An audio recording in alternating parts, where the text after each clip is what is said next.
This is the training for ProbSevere LightningCast. Subject matter experts for this product are listed: Mike Pavlonis at Noah Nesdis, John Centineo and Justin Sieglaff at Sims. I'm Scott Lindstrom from Sims, and I'll be guiding you through this training.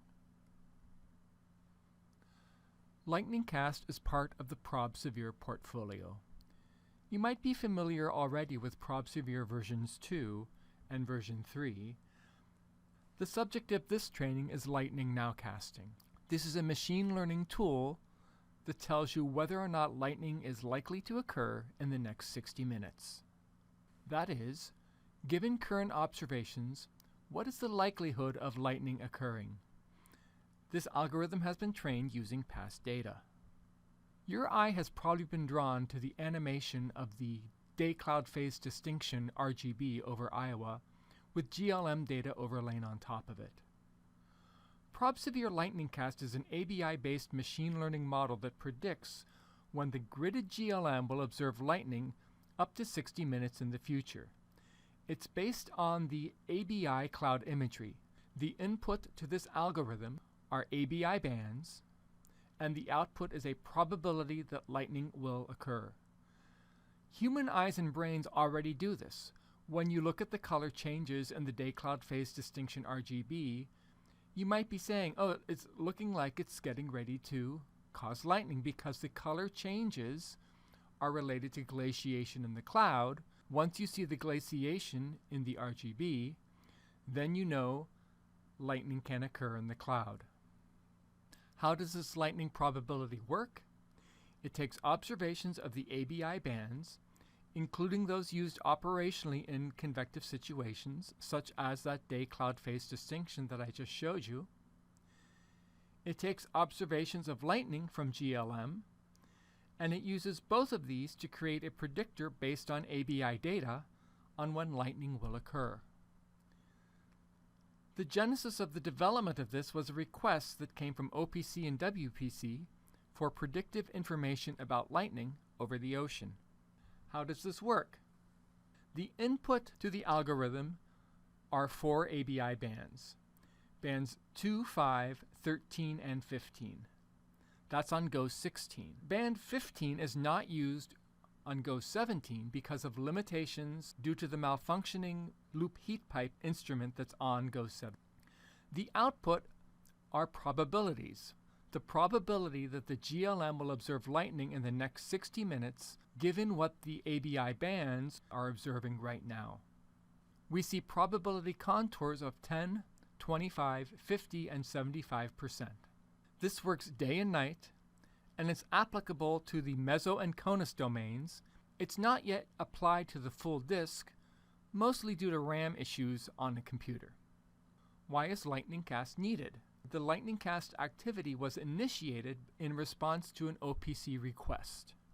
There are obvious reasons why you might want to know when lightning will be occurring if you're doing decision support.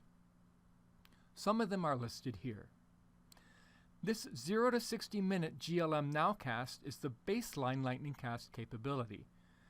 Many other lightning models are possible, with different time intervals, different lightning frequency thresholds, with ground-based sensors, etc. LightningCast is the first step.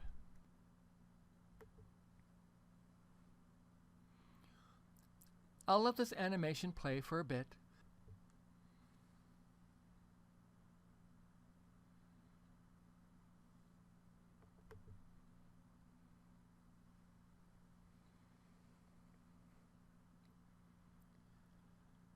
As the day-cloud phase distinction evolved, probability contours developed over regions where your brain was probably thinking, that looks like a region where lightning might be happening shortly.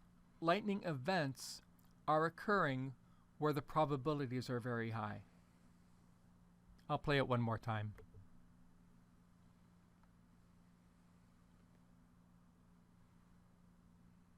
What kind of lead time have you been given here? Well, that varies across this line. Over western Iowa, you had pretty good lead time. 30 minutes for the 75%, 70 minutes for the 25% contour. Over eastern Iowa, where the convection maybe was developing a little bit more quickly, lead time was a little bit lower, as little as 5 minutes for the 75% contour, but note that there's a 25-minute lead time still for the 25% contour. So 25 minutes before the first GLM flash occurred, you were seeing a pretty good indication that lightning might be occurring in the next 60 minutes. LightningCast is frequently shown on animations, but the time tendency of the ABI band information is not used in the algorithm. It's just looking at what is the current state of the atmosphere based on these ABI channels. Bands 2, 5, 13, and 15 for GOES 16, and bands 2, 5, and 13 for GOES 17.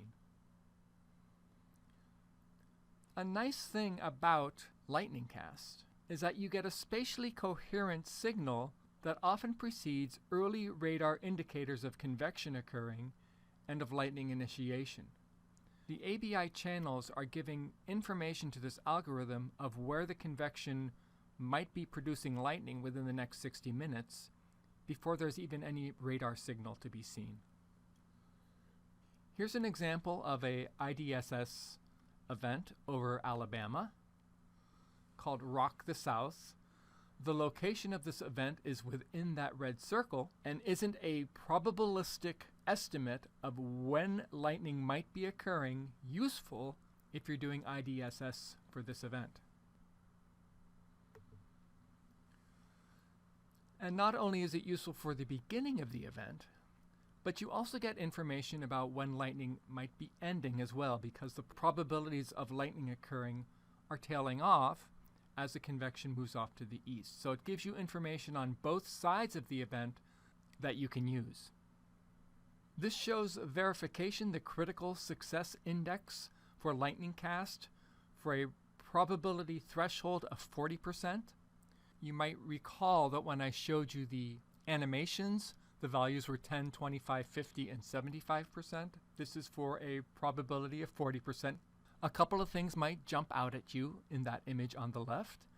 One, as you get away from the subsatellite point, as you're getting farther away from nadir, CSI values are decreasing. This is especially notable as you get pretty far away from nadir in the western part of the United States. There's also a land-sea difference. The CSI is a lot higher over land and a little bit lower over water. The takeaway from this is if you are using this product in one region and then you change and start using the product in another region, if you're going from land to water, you need to temper how you interpret things because the CSI values have decreased. On the right-hand side, you see the seasonal performance of the product. So the best critical success index and the probability threshold of that best CSI for both day and night.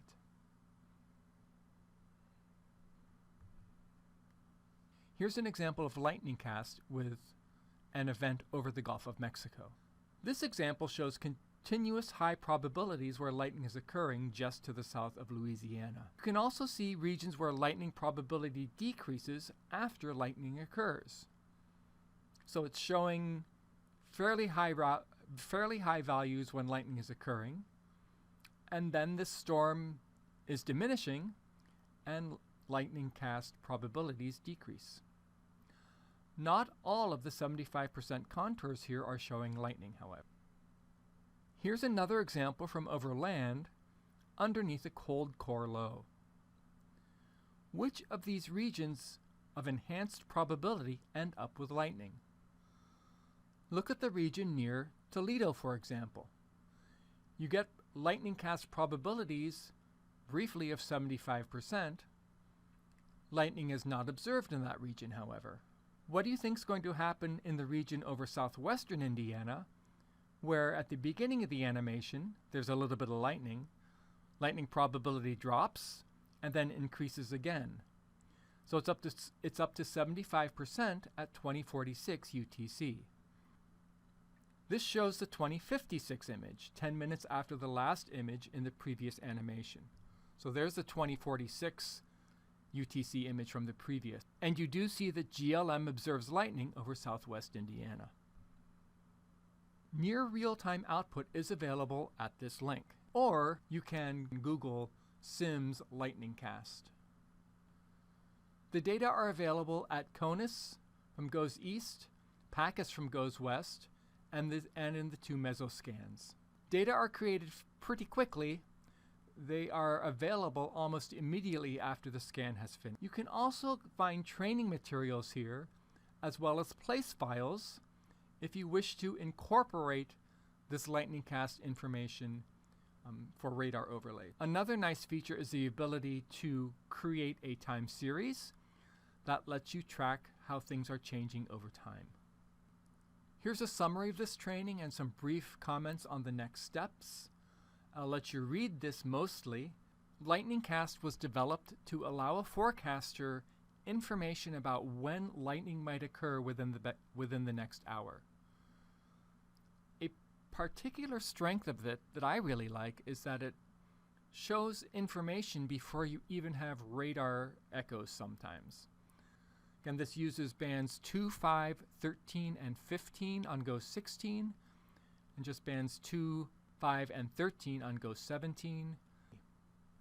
General prob severe information is listed on this page. Again, LightningCast is part of this portfolio of tools for a forecaster.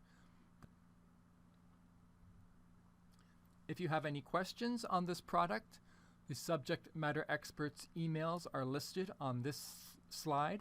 If you have questions on the training, my email is listed there as well. Thanks for listening.